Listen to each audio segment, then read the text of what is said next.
हे दोस्तों, welcome to learn to our personal growth family. एक ऐसा चैनल है जहां पे आपको पर्सनल ग्रोथ के बारे में ज़रूरी नॉलेज मिलेगा जो हमें स्कूल या कॉलेज में नहीं मिलता। सो दोस्तों, please watch, like and share this video and subscribe this channel for personal growth. इस वीडियो में मैं सैलरीड पर्सन के लाइफ के इंपॉर्टेंट टॉपिक के बारे में इंफॉर्मेशन शेयर करने वाला हूँ, जो टॉपिक है प्रोविडेंट फंड और उससे रिलेटेड इनकम टैक्स का नया रूल।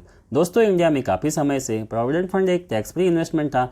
इनकम टैक्स के अंडर ये पूरी तरह से ईई कैटेगरी यानी एग्जेम्प्ट कैटेगरी में आता था। ईई कैटेगरी यानी ऐसी इन्वेस्टमेंट जिसका इन्वेस्टमेंट डिपॉजिट अमाउंट, उस पर मिलने वाला इंटरेस्ट और मैच्योरिटी पे मिलने वाला अमाउंट पूरी तरह से टैक्स फ्री होता है।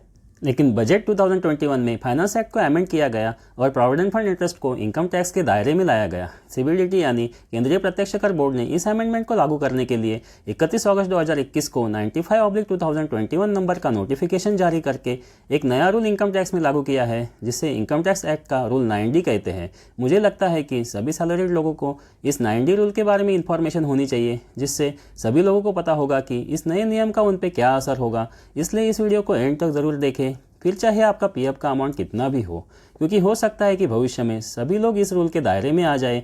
अगर इस रूल में फिक्स की गई पीएफ कंट्रीब्यूशन अमाउंट की थ्रेशोल्ड लिमिट भविष्य में अभी के लिमिट से कम कर दी जाती है, तो दोस्तों आइए समझते हैं इनकम टैक्स के रूल 9D के बारे में। इनकम टैक्स का रूल 9D 1 अप्रैल से एप्लीकेबल होगा, फिर चाहे आपका provident fund account EPFO manage करता हो या जीपीएफ मैनेज करता हो, क्योंकि प्राइवेट जॉब वाले एम्प्लॉयज़ के पीएफ अकाउंट्स को ईपीएफओ मैनेज करता है, वही गवर्नमेंट एम्प्लॉयज़ के पीएफ अकाउंट्स को जीपीएफ मैनेज करता है।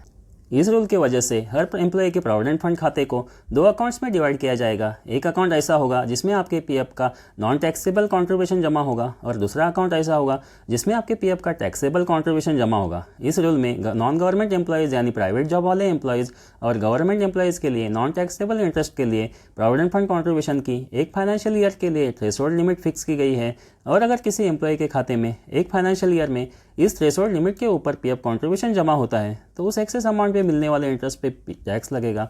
नॉन गवर्नमेंट यानी प्राइवेट एम्प्लॉयज़ के पीएफ खाते के लिए यह थ्रेशोल्ड लिमिट एक फाइनेंशियल ईयर के लिए 2.5 लाख रुपये फिक्स की गई है, और अगर इस लिमिट के ऊपर एक फाइनेंशियल ईयर में पीएफ कंट्रीब्यूशन जमा होता है तो 2.5 लाख के ऊपर वाले पीएफ कंट्रीब्यूशन पे जो भी इंटरेस्ट मिलेगा वो टैक्सेबल होगा।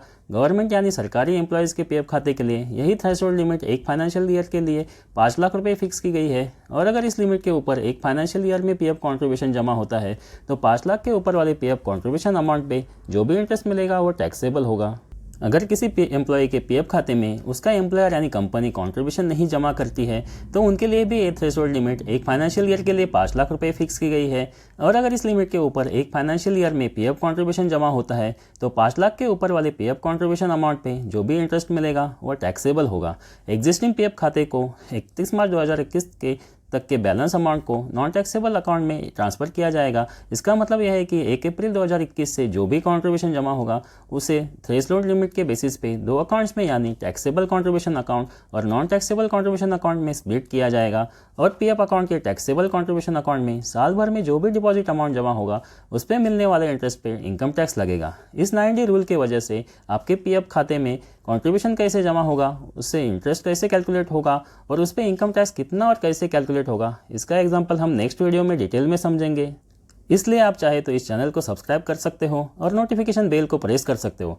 तो दोस्तों, आपको क्या लगता है इस इनकम टैक्स के नए 9D रूल के बारे में ज़रूर कमेंट कीजिए। अगर आपको पीएफ इंटरेस्ट पे इनकम टैक्स लगाने का डिसीजन सही लगता हो तो कमेंट में यस लिखिए। अगर आपको पीएफ इंटरेस्ट पे इनकम टैक्स लगाने का डिसीजन गलत लगता हो तो कमेंट में नो लिखिए। आई होप कि इस वीडियो ने आपके नॉलेज में कुछ वैल्यू एडिशन किया होगा, और इनकम टैक्स का रूल 9D जो प्रोविडेंट फंड अकाउंट पे और उसके इंटरेस्ट पे लगने वाला है उसके बारे में ज़रूरी इन्फॉर्मेशन मिली होगी।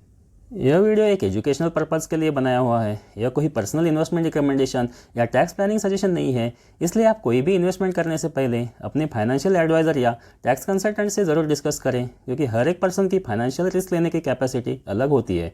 Thank you for watching this video. अगर आपको इस वीडियो की इन्फॉर्मेशन काम की लगी हो तो वीडियो को लाइक और शेयर ज़रूर कीजिए, और learn to our personal growth channel को सब्सक्राइब करके इस फैमिली को ज्वाइन कीजिए। मिलते हैं अगले वीडियो में ऐसे ही कुछ यूजफुल नॉलेज और इन्फॉर्मेशन के साथ। तब तक के लिए goodbye and take care.